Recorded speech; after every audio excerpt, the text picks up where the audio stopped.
Okay, good evening, everyone.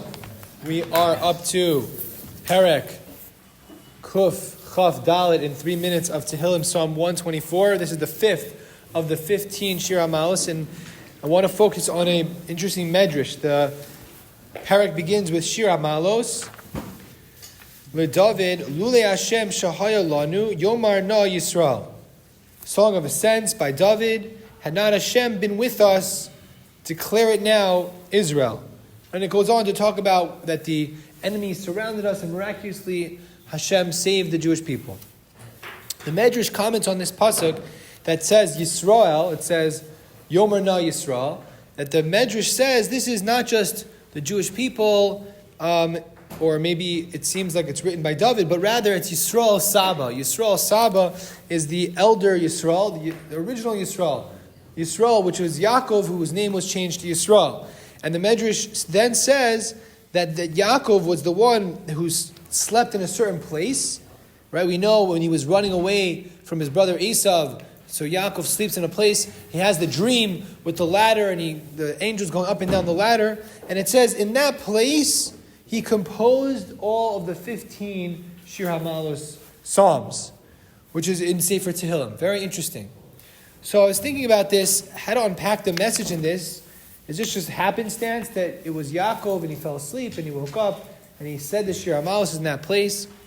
So I thought of a comment that I once heard many years ago from a Rebbe of mine, Rabbi Yosef Elephant, who quoted a Sfas Emes. I haven't been able to find the Sfas Emes, but it's very close to, I believe, this Medrash. The Sfas Emes points out that who's the first person to make a neder in the Torah? Anyone know?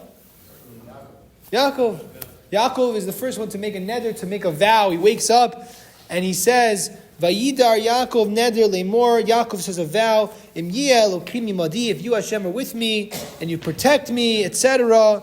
Right? So then, and he basically has a whole vow that he makes to Hashem, and this is really the first place that a person makes a neder. And we know in the first place that happens in the Torah is the paradigm of everything that follows.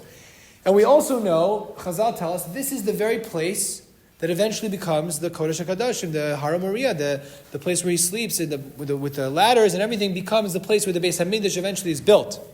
So the Sfas Emes says that we should recognize, we think of like the Kodesh HaKadoshim, the most holy of holies, that's the place where you can find God, and that's really a God-centered experience. That is true. But at the same time, we have to know that the root of that, the original impetus for this holy place was really man. Man making a neder, man, which is Yaakov Avinu, praying there, knowing that the Avos were there, without getting into all the different Chazals.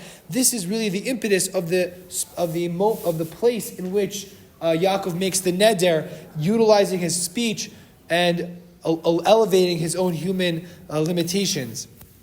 I think this is really what the Medrash is saying, that the 15 Shir HaMaalos is, we remember that. We talked about this with this Radak when we started the 15 Shir HaMaalos. Remember the 15 Shir HaMaalos, they are corresponding to those 15 steps up into the Ezras Yisrael, from the Ezras Nashim, in the Kodesh HaKadoshim. So we're really saying that Yaakov sort of laid the groundwork. He planted the seeds. Obviously later David has to be Mekadesh and Shlomo has to build the temple and everything has to follow. Yes, that's true. But really it all starts with that first moment that Yaakov has this dream. He wakes up and he recognizes that God was here, and he doesn't just assume God is only found in certain places. He uses the human experience. He uses his mouth. He uses the koach of Dibor to then sanctify and then lay the groundwork, whatever it means, writing the 15 Shir HaMaalos. I see it as a potential that was laid there. The groundwork was laid to bring eventually to fruition the Kedusha in the world, because man has the power to sanctify the world.